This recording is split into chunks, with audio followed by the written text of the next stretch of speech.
boss o kaya No, ang dapat mangyari, yung kanyang team na who will qualify these people. Yun ang kanyang headhunters eh. Yun ang kukuha ng mga tao. Pag gumawa sila ng kanilang recommendation, that's it. That's the final recommendation. And now it's up to him because in the presidency, the president is a lonely man. He is the only one who has the mandate and therefore must stand by his decision. And he is single.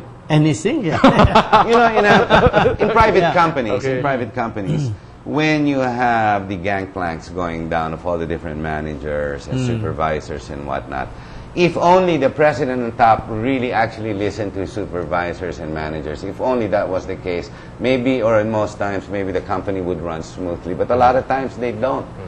The president on top has his own way of doing things, and sometimes ego comes into the play, simply because, hey, I'm president, so I'm better than you. It's got to be that way.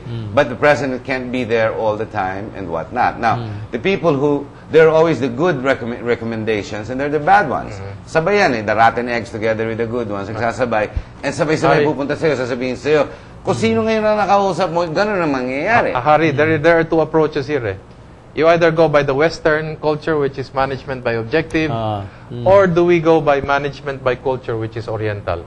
So the socio-cultural aspects of our being Filipinos will come into play as far as the politics. It is unavoidable. I'm not saying it's okay. I'm simply saying it's unavoidable. It will happen. It will happen. But now you understand why I had my opening comment when I opened the show this evening. Diba? Specific or certain idiosyncrasies we seem to have, and to continue knowing that it's wrong, but we continue to do it.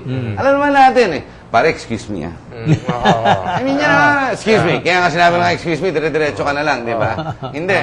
Alam mo, gutom ka, ito lang kaya mo, ito lang pagkain mo. Alam mo naman, kainan na, time to eat, andito ka, diyan ang pamilya mo. May pumasok na kaibigan. Pakainin mo pa, alam mo naman, hindi na kasya para sa'yo, para sa pamilya mo. You still wanna share it. Why? Laki ng puso mo. Gago ka ba? Or you go in... come on, di ba ganun Harry, go to the US, and when you're finished with your food, you tell the American waiter this. He will not understand you. No. But you go to the Philippine restaurant, you do this, they will understand you. This is the culture. Hong Kong lang, sabihin mo CR. Ha? CR. Why do I want to be in a comfort room? In fact, it's a toilet. What else can it be? It's a toilet. No. Here's it's a commode. One real story. True story. When I first went to Hong Kong, a friend of mine said, "I'd like to go to the CR," and the British cultured Chinese said, "I'm sorry, sir, but I don't understand. What kind of comfort do you want?" Bakla.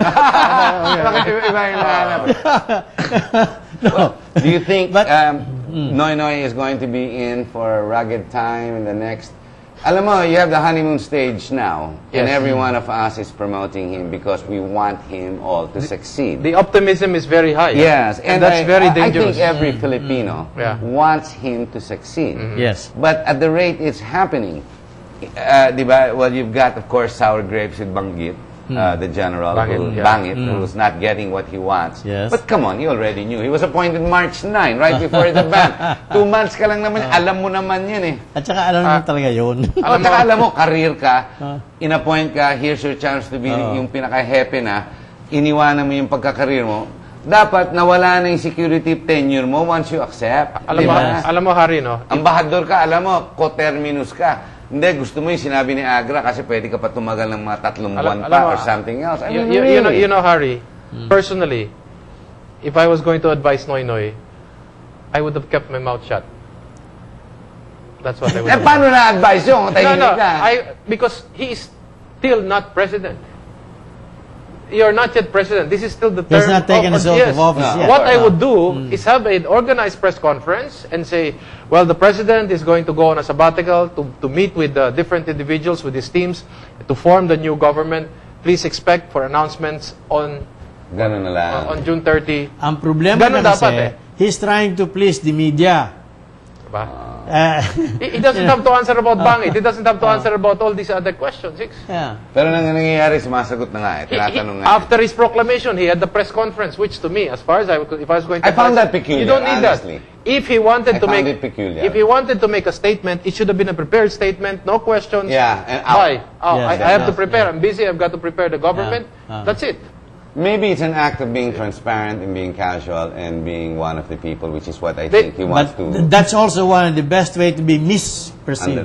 Parang ganun nga nangyayari. May misperception. Yeah. Already, bangit. I keep bringing him back because I heard that speech he made to the armed forces and it sounded a bit disgruntling. No? It's a bit of disgruntling on his side. Parang, ano ba naman, pinopoliticize mo ang professional military, hindi naman dapat. Hey, come on, that's not very easy. And then on the radio this afternoon, naririnig ko sa radyo, sinasabi ng iba, I mean, is Noynoy antagonizing the armed forces? Gee, what a terrible thing to say on air, di ba?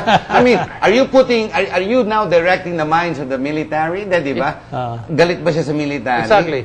Di ba, umiikot yan eh. Harry, it becomes political when you make statements. But these people on the radio, how irresponsible to say things and you have not like yet been proclaimed. You have not yet been proclaimed, and you've already made these statements that I'm not going to bang it, I'm going to do, extend Versosa, etc. You should not be making this. You are not yet president. That is why we're saying, before we start this program, we said, Noynoy should not be scared of doing the right thing, although it's not popular.